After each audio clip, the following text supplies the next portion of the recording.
Public news room में आपको खुशामदीद। मैं हूं आपका मेजबान मोहम्मद अकबर बाजवा। मैं हूं रमशा कमर। सबसे पहले बात करेंगे हज में जो सब्सिडी खत्म की गई और अखराजात में इजाफे के खिलाफ अपोजिशन ने सेनेट में आज एहतजाज किया। जमात इस्लामी के सेनेटर मुश्ताक अहमद ने तवज्जो दिलाओ नोटिस भी पेश किया। ये कहा कि महंगाई के सुनामी की जद में हज भी आ गया। जवाब में वजीर मुमलिकत बराए पार्लिमानी उमूर अली मोहम्मद खान ने कहा कि हज के 70% अखराजात सऊदी अरब पर आते हैं और उन पर हमारा कोई कंट्रोल नहीं है। और उन्होंने ये भी कहा कि अभी भी कोशिश कर रहे हैं कि हाजियों को मजीद रिलीफ मिले।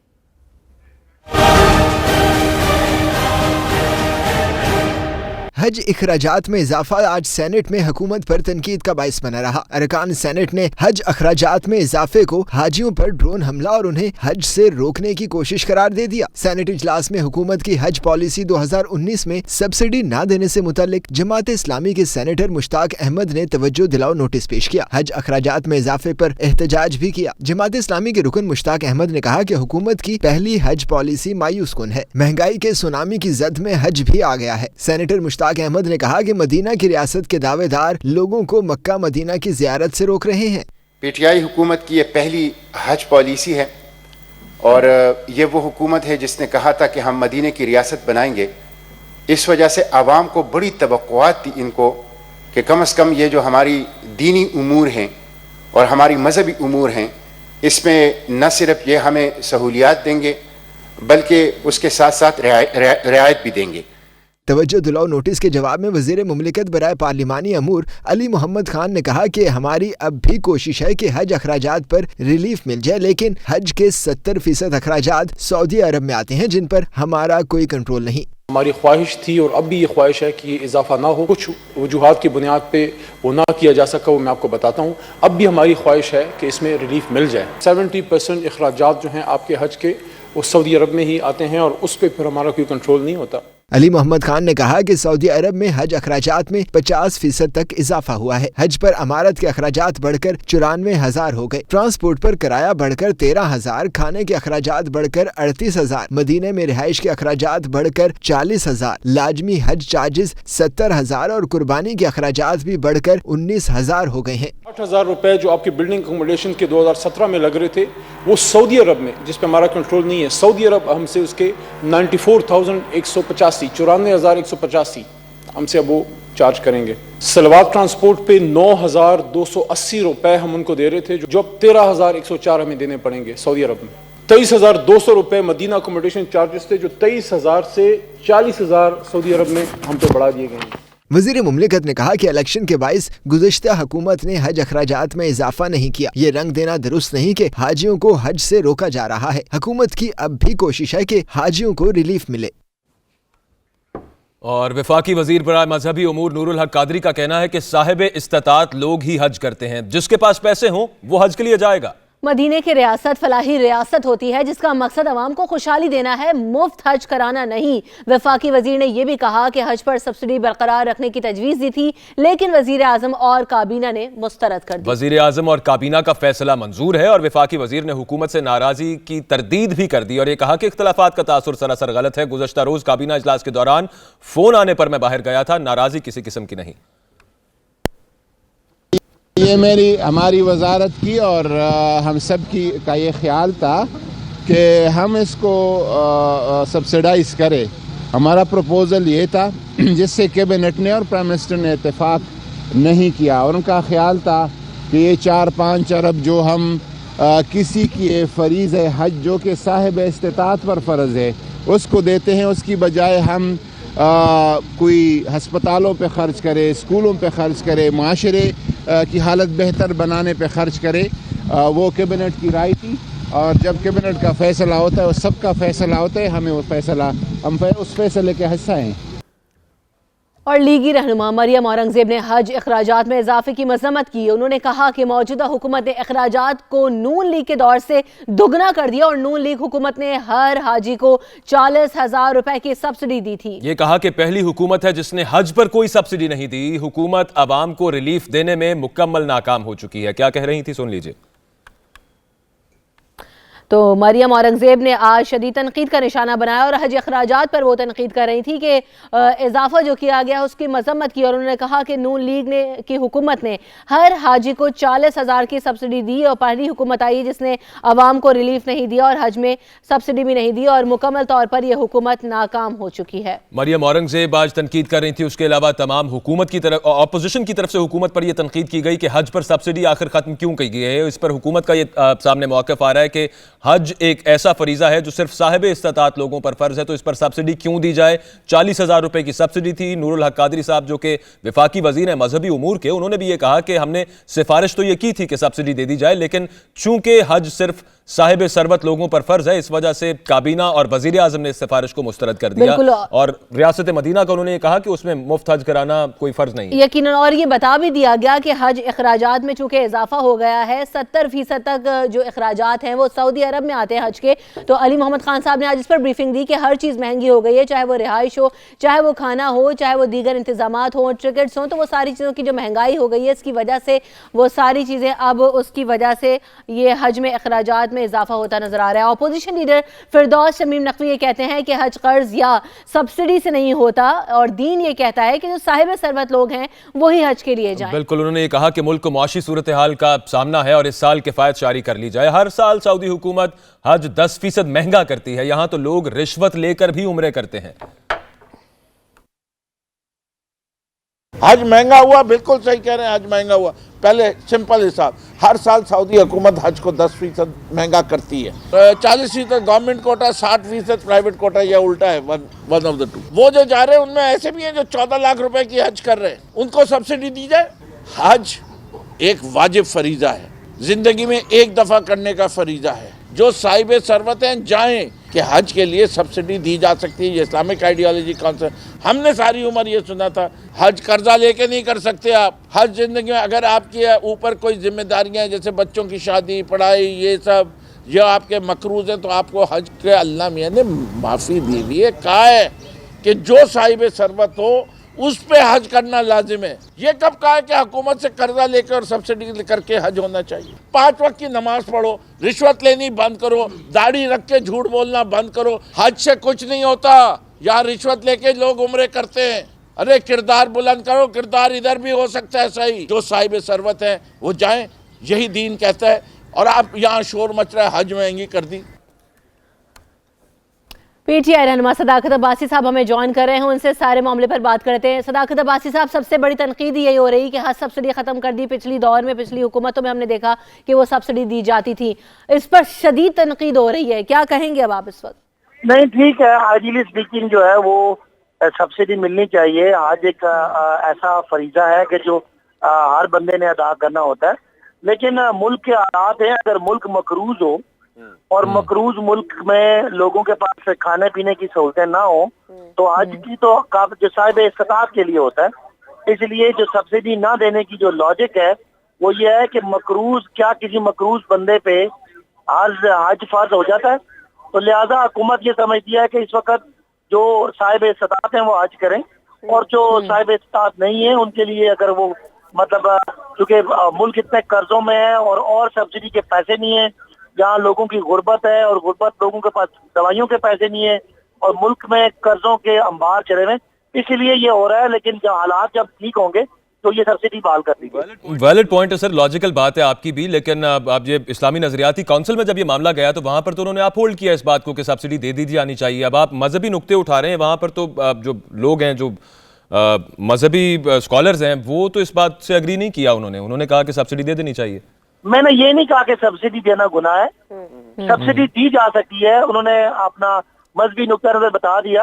لیکن میں یہ سوال کرنا چاہتا ہوں قوم سے کہ اگر کیا قوم جو ہے اس کے لوگ غریب ہوں، وہ مقروض ہوں، تو کیا مقروض قوم کے دوائیوں کے اور ان کے پیسے وہ جو لوگ ہیں جو حج ہے وہ صرف صاحب استطاعت کے لیے، تو وہ اگر ان کی استطاعت نہیں ہے तो फिलहाल आप ये कह रहे हैं کہ جب تک ہم مقروض ہیں ملک تب تک سبسڈی ختم کر دی گئی ہے اور جو صاحب استطاعت لوگ ہیں وہی حج کر سکیں گے. بہت شکریہ. صداقت ولی عباسی صاحب ہمارے ساتھ موجود تھے. اب آگے بڑھتے ہیں, مرتضیٰ وہاب صاحب کی کچھ بات کرتے ہیں. وہ یہ کہتے ہیں کہ حج سبسڈی ختم کر کے عوام سے انتقام لیا گیا. جو کہتے تھے کہ ریاست مدینہ میں سب برابر ہوں گے, انہوں نے دوہرا معیار اپنا لیا ہے. خود پرائیویٹ طیاروں میں سفر کرتے ہیں مگر عوام کے لیے حج جیسا فریضہ ادا کرنے پر بھی سبسڈی ختم کر دی گئی. مزید انہوں نے کیا کہا, دیکھیے. ریاست مدینہ میں پاکستان کی عوام یہ امید کر رہی تھی کہ ان کے جو مسائل ہیں وہ حل ہوں گے, اور آپ نے دیکھا کہ ہر چیز کے اوپر جو بھی ایشو تھا پاکستان کی عوام کا وہ اس حکومت نے حل نہیں کیا. ایک عبادت ایک ایسی چیز تھی جس کے اوپر ریاست پاکستان کے شہریوں کو تھوڑی ریلیف پرووائڈ کرتی تھی, تھوڑی سبسڈی ملتی تھی. وہ سبسڈی بھی انہوں نے پاکستان کے غریب عوام سے چھین لی ہے. اب وہ غریب آدمی اللہ تعالیٰ کے پاس عبادت کرنے کے لیے جاتا تھا, پاکستان کے لیے دعا کرنے کے لیے جاتا تھا. اب شاید ان کو یہ بھی گوارا نہیں ہو رہا کہ وہ پاکستان کا شہری جو ہے تھوڑے کم ریٹ کے اوپر حج کی سعادت حاصل کر سکے. میں سمجھتا ہوں وفاقی حکومت کو اس چیز کو واپس ریکنسیڈر کرنا چاہیے اور کوشش کرنی چاہیے کہ ویسے تو یو ٹرن ہر چیز پہ لیا ہے, اس چیز پہ اگر یو ٹرن لے لیں تو پاکستان کے عوام کی بہتر مفاد میں ہوگا. ایک حج ایک ایسا فرض ہے جس کے اوپر اگر ریاست پاکستان کی غریب عوام کی مدد کرتی ہے, ایک اچھی نیکی ہوگی جس کے شاید کوئی اچھے اثرات پاکستان کے اوپر بھی آ جائیں. ریاستیں آپ نے ریاکشن دیکھا کہ اپوزیشن کی جانب سے سخت ریاکشن آ رہا ہے, لیکن اس کے ساتھ ساتھ عوام بھی سراپا احتجاج ہیں. ان کا کیا ریاکشن ہے, دکھاتے ہیں. پیسے بڑھائے ان میں حاجی عام آدمی میں کہ مشکل ترین ہو گئی ہے. اس پہ جو انہوں نے پیکج بڑھایا ہے نا, اس میں جو اخراجات بڑھائے ہیں وہ عام آدمی افورڈ نہیں کر سکتا. حج اور عمرے کا سیزن ایک ایسا سیزن ہوتا ہے کہ کچھ لوگ ہوتے ہیں وہ ساری زندگی کی کمائی جو ہے انہوں نے وہ اس پہ سیونگ جو ہے اس پہ لگانی ہوتی ہے. اب وہ چیزیں بڑھ گئی ہیں تو ان کے لیے اور مشکل ہو جائے گی. زیادتی کی گئی ہے. غریب آدمی تے اگے ہی حج کرنا مشکل ہو گیا سی تے 1,57,000 روپیہ اور ودا دتا گیا تے عام آدمی کتوں حج کرے گا. غریب آدمی حج کے لیے بڑی مشکل سے پیسے جمع کرتا ہے, ابھی اور 1.5 لاکھ بڑھا دیا, وہ کہاں سے پورا کرے گا. کچھ تو انسان کی نیت اللہ رب العزت اس میں آسانی پیدا کرتا ہے, کچھ ہماری گورنمنٹ آسانی کرے تاکہ حاجیوں کے لیے آسانیاں ہو, تاکہ مشکلات میں اضافہ نہ ہو. بہت مہنگا ہو گیا یہ, غریب بندہ جو ہے نا افورڈ کر نہیں کر سکتا ہے. تو اس سارے معاملے پر عوام کی رائے آپ نے جانی, لیکن جو حکومت کا موقف ہے وہ بھی کافی صائب ہے. ان کا یہ کہنا ہے کہ مذہبی طور پر حج تمام مسلمانوں پر فرض نہیں ہے, واجب ہے. آپ کے پاس اگر اتنے پیسے ہیں اور آپ کی کوئی ایسی ذمہ داریاں نہیں ہیں تو آپ حج کرنے چلے جائیں. صاحب ثروت لوگوں پر حج فرض ہے, اس وجہ سے سبسڈی ختم کی گئی ہے. لیاقت بلوچ صاحب ہمیں جوائن کر رہے ہیں, ان سے بھی اس پر بات کرتے ہیں. لیاقت بلوچ صاحب, اب بات یہ ہے, ایک طرف مذہبی پوائنٹ آف ویو ہے, اپوزیشن کی جانب سے کہا جا رہا ہے کہ ہمیشہ سبسڈی دی جاتی رہی ہے شہریوں کو, اس دفعہ نہیں دی گئی, سارا بوجھ اب کے عوام ہی بھگتیں گے, اور حکومت جو کر رہی ہے وہ عوام کے لیے فرینڈلی نہیں ہے. کیا کہیں گے آپ؟ لیکن جی کبھی یہ بات اپنی جگہ درست ہے, کبھی معمول میں اخراجات کمی اضافہ ہوتا رہتا ہے, لیکن اس بے تحاشا طریقے سے حج کے فریضے کی ادائیگی کے لیے سبسڈی واپس لے کر اس کے بوجھ کو اتنا اضافہ بڑھا دینا, یہ ایک عام آدمی غریب آدمی کے لیے یہ چیز ممکن نہیں ہے. ان کے پاس پیسہ ہے, دولت ہے, سرمایہ ہے, ان کے لیے تو یہ اضافہ کوئی اہمیت نہیں رکھتا. لیکن عملاً جو ایک عام آدمی غریب آدمی جس کا دین سے بیت اللہ شریف سے روضہ رسول صلی اللہ علیہ وسلم پہ جانے کی ایک محبت لگی ہوئی ہوتی ہے, ان کے لیے تو یہ ایک بڑی رکاوٹ کھڑی کر دی گئی ہے. اس لیے جتنے بھی یہ 2.25 لاکھ کے قریب لوگ جاتے ہیں تو یہ 2.25 لاکھ میں سے کم از کم 1.5 لاکھ تو ایسے ہوتے ہیں کہ جو واقعتاً پیسہ جوڑ کے جنہوں نے تیاری کی ہوتی ہے. اوورآل لیاقت بلوچ صاحب, سعودی عرب پہ کیا کہیے گا؟ ہر سال 10% حج وہاں سے بھی مہنگا ہو جاتا ہے. وزراء بھی اب یہی کہہ رہے ہیں کہ مین اخراجات تو سعودی عرب کو دینے پڑتے ہیں, ہم نے تو صرف 40,000 پر پرسن کم کیا ہے. 40,000 کسی کے پاس نہ ہو, باقی تو سارا کا سارا جو پیسہ ہے وہ تو سعودی عرب کی طرف سے بڑھایا گیا.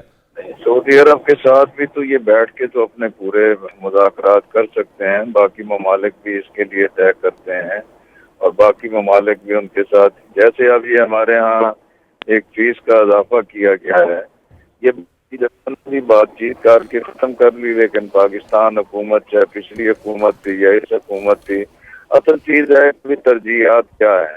آپ اپنے عوام کو کن چیزوں میں ریلیف دینا چاہتے ہیں؟ آپ ریاست مدینہ ریاست کی تشکیل کی بات کرتے ہیں اور اس میں اگر آپ حج اور روضہ رسول اللہ صلی اللہ علیہ وسلم پہ جانے کے لیے لوگوں کی جو ایک خواہش ہے اس کے اوپر ایک قدغن لگائیں، اس کے اخراجات بڑھا دیں. اگر آپ کو سبسڈی دینی بھی پڑتی ہے تو وہ براہ راست ایک فرد کے لیے نہیں ہوتی، وہ تو بہت ساری فیسلٹیز ہوتی ہیں کہ جس میں ریاست اپنی ذمہ داری خود ادا کرتی ہے اور اپنے عوام کو ریلیف ملتا ہے.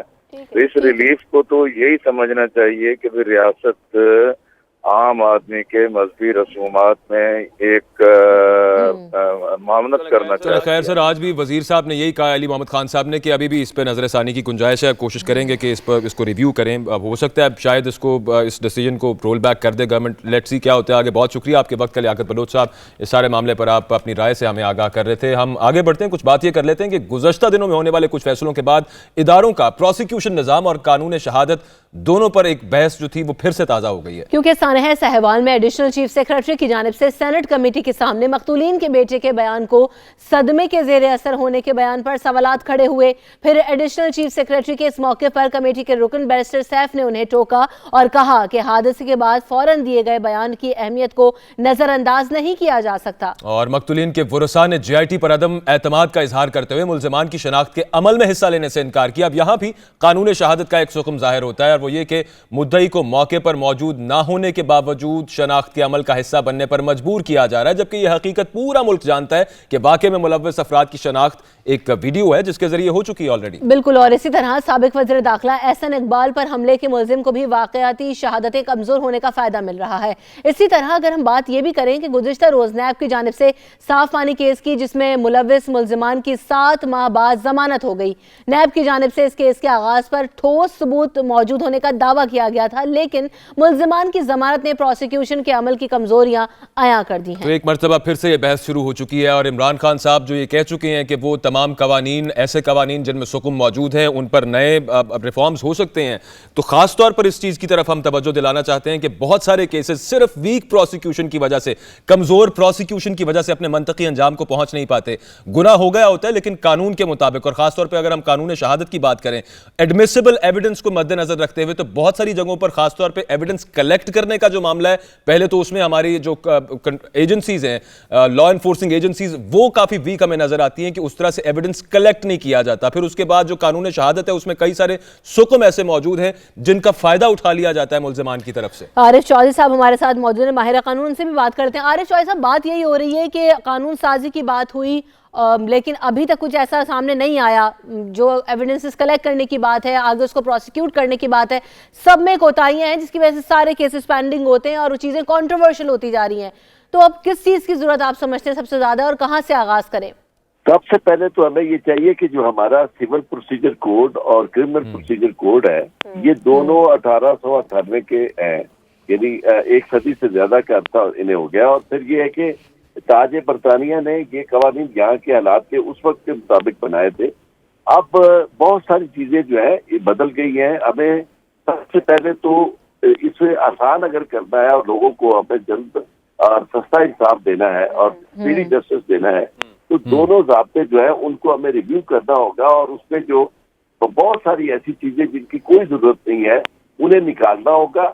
پھر رائٹ آف اپیل جو ہے اس کے بارے میں بھی ہمیں کنسیڈر کرنا ہوگا کہ ہر کیس میں سپریم کورٹ تک جانے کی ضرورت نہیں ہے.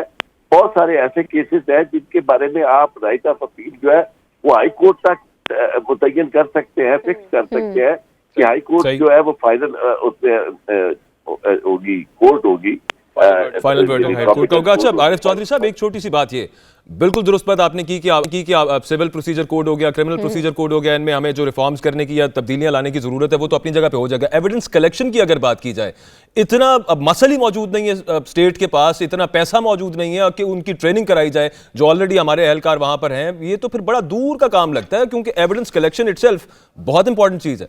شروع کر دینا تو وہ ہوگا.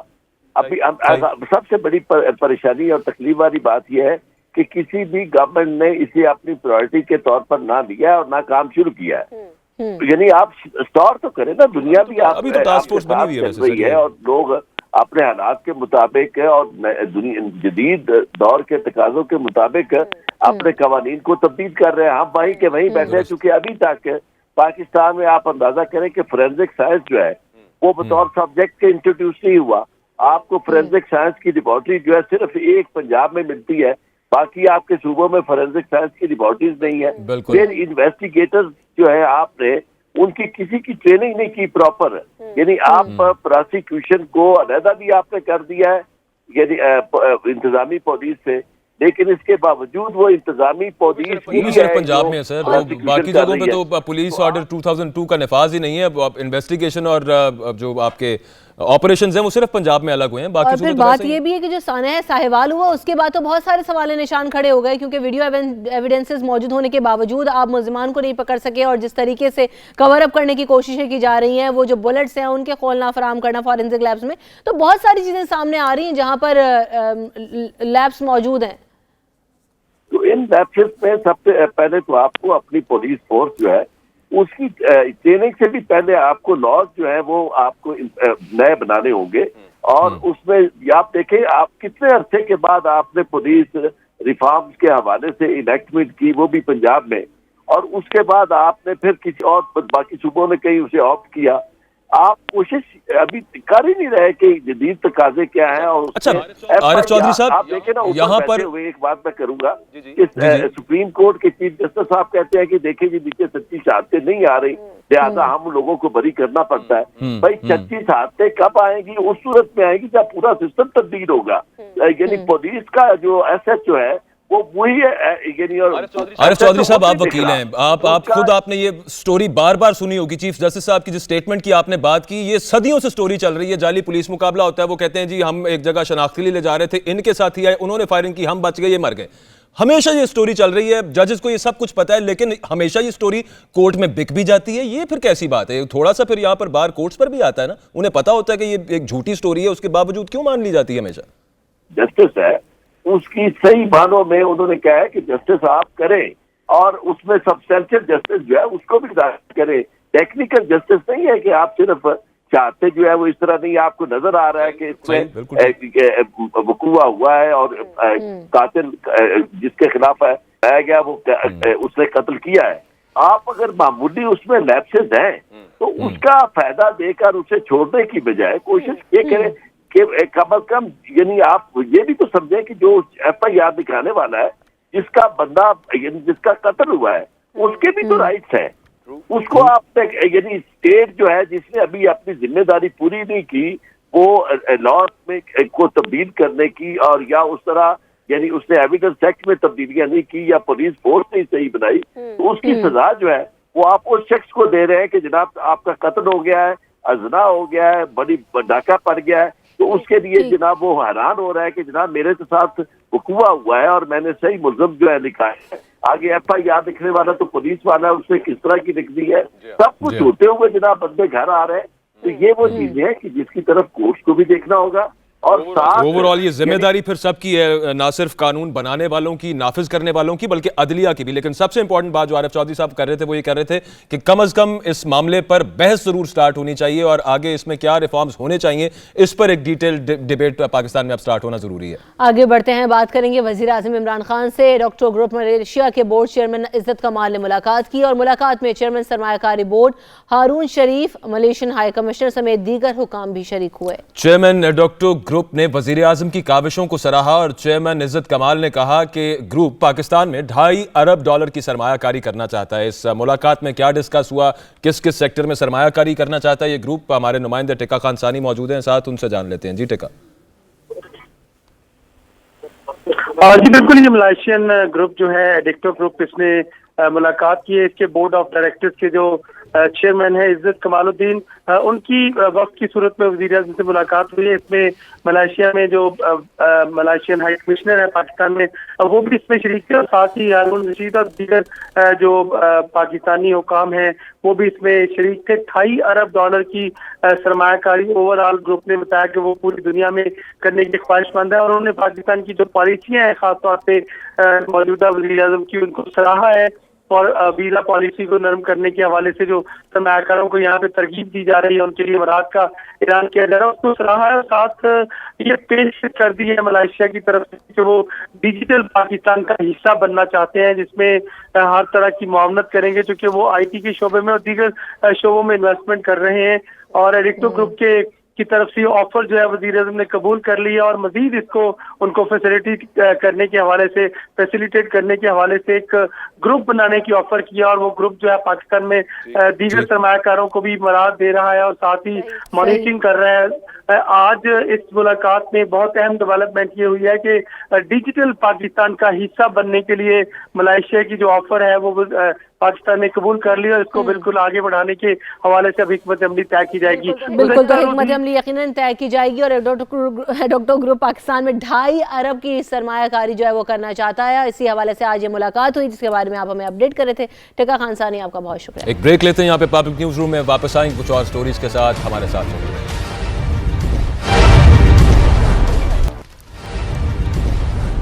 Welcome back. बात करेंगे, बरतानवी वजारत दाखिला ने अपनी रिपोर्ट में कहा है कि गुज़िश्ता 2 बरसों के मुकाबले में पाकिस्तान में 2018 के दौरान सिक्योरिटी सूरत हाल बेहतर हुई है और रिपोर्ट के मुताबिक 2017 के पहले छमाही में पुरतशद्दुद वाक़यात के दौरान हलाकतें 1500 से ज़ायद थीं, जबकि 2018 की पहली छमाही में पुरतशद्दुद वाक़यात के दौरान 930 हलाकतें हुई। 2014 और 2017 के दौरान पुरतशद्दुद वाक़यात में हलाकतों की शरह 73% कम हुई है, जबकि 2001 से 2018 के दौरान 66 शिद्दत पसंद तंजीमों और हामियों के खिलाफ पाबंदी लगाई गई। इस रिपोर्ट में दहशतगर्दों के खिलाफ पाक फौज की क़यादत में ऑपरेशंस को भी कामयाब करार देकर उन्हें सराहा गया और बताया गया कि सिक्योरिटी सूरत हाल में बेहतरी आई है।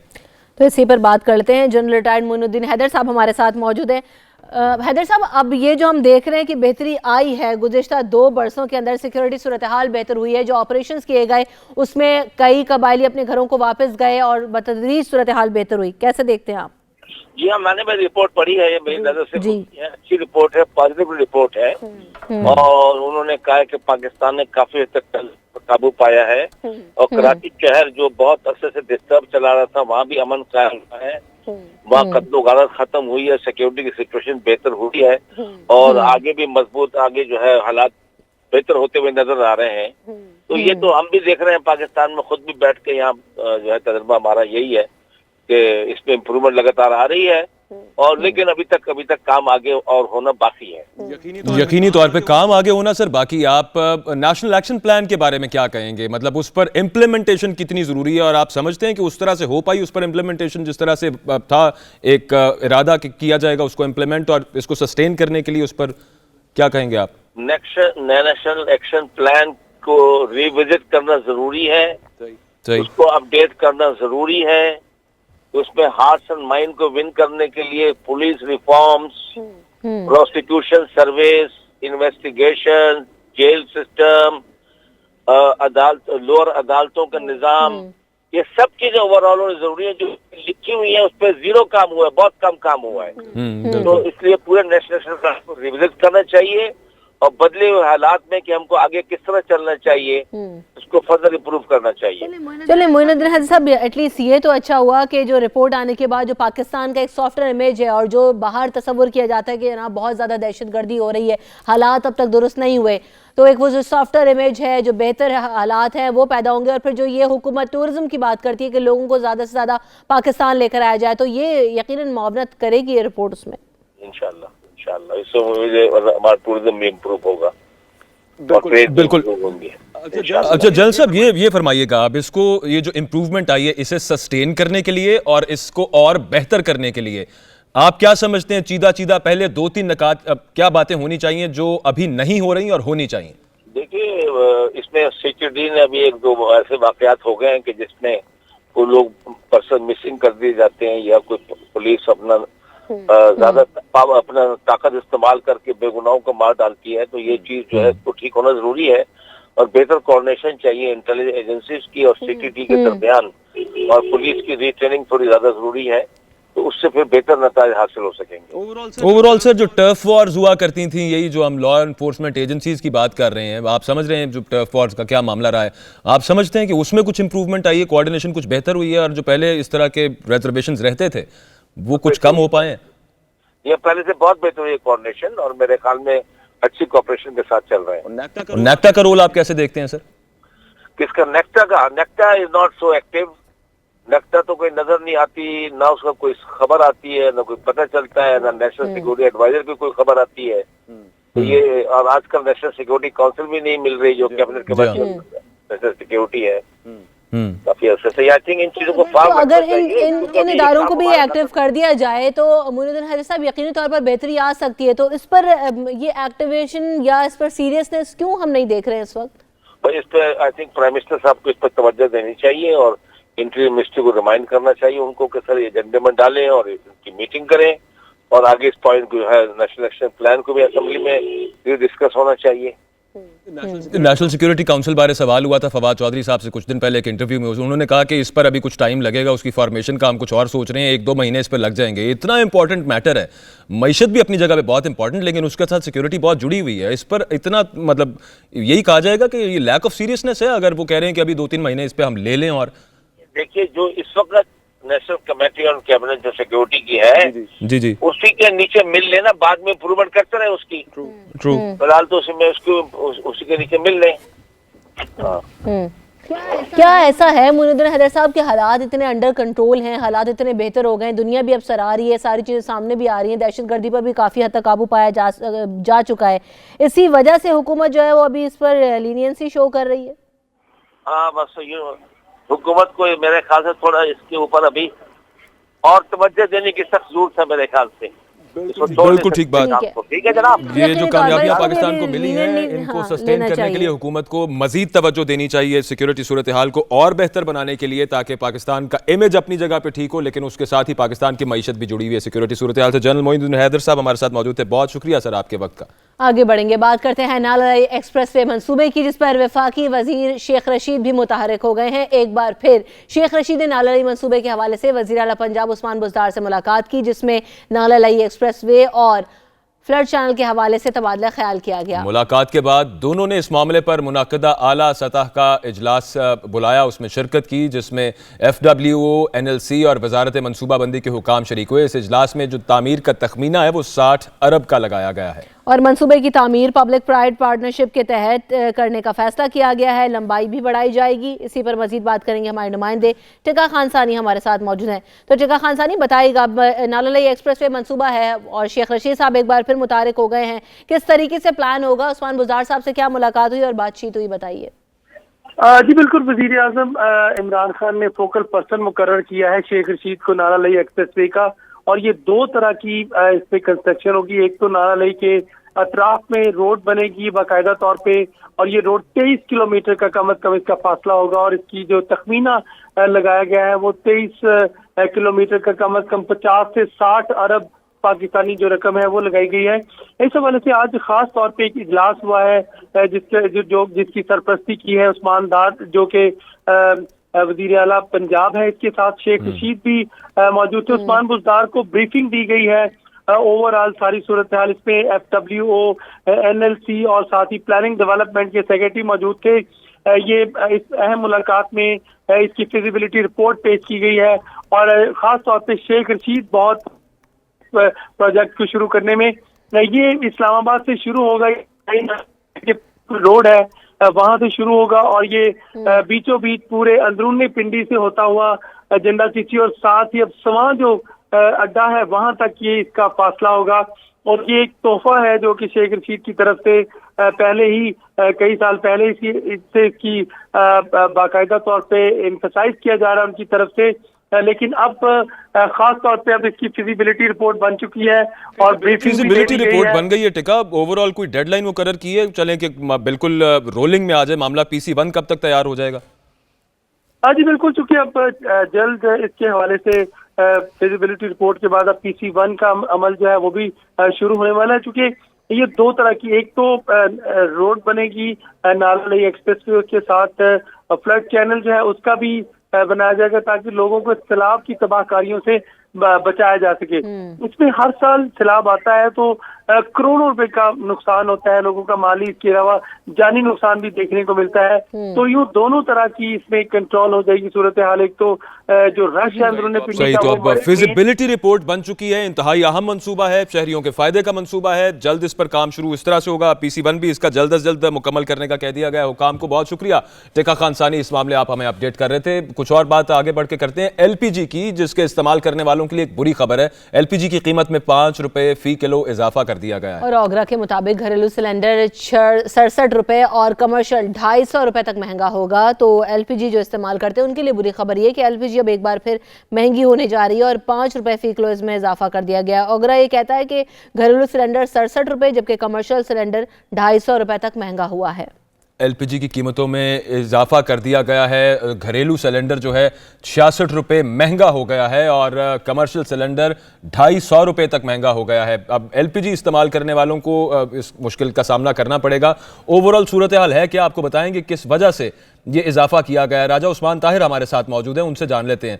राजा उस्मान, बताइएगा वजह क्या सामने आई इस पैसे ये बढ़ाने की, रेट बढ़ाने की? जी बिल्कुल, आर्मी मार्केट में भी जो गैस की प्राइसेस हैं उनमें इजाफा हुआ है और जो पाकिस्तान इंपोर्ट करता है और जो लोकल प्रोडक्शन है उसमें भी इजाफा हुआ है, जिसके बायस से ओगरा ने LPG की कीमत में 5 रुपए फी किलो इजाफा कर दिया है। इस तरह जो घरेलू सिलेंडर है वो 250 रुपये 250 रुपये महंगा हो गया है और जो कमर्शियल घरेलू सिलेंडर है वो 66 रुपये और जो कमर्शियल सिलेंडर है वो 250 रुपये महंगा हो गया है। LPG की जो नई कीमत है इजाफे के बाद वो 115 रुपये किलो से बढ़कर 120 रुपये फी किलो मुल्क भर में हो गई है। जी बहुत शुक्रिया राजा उस्मान ताहिर, आप हमें अपडेट कर रहे थे। LPG इस्तेमाल करने वालों के लिए बुरी खबर है कि 66 रुपये महंगा हो गया है घरेलू सिलेंडर और कमर्शियल सिलेंडर 250 रुपये महंगा हो गया है। पब्लिक न्यूज़ रूम में ब्रेक लेंगे, ब्रेक के बाद दोबारा हाजिर होंगे, हमारे साथ रहिए।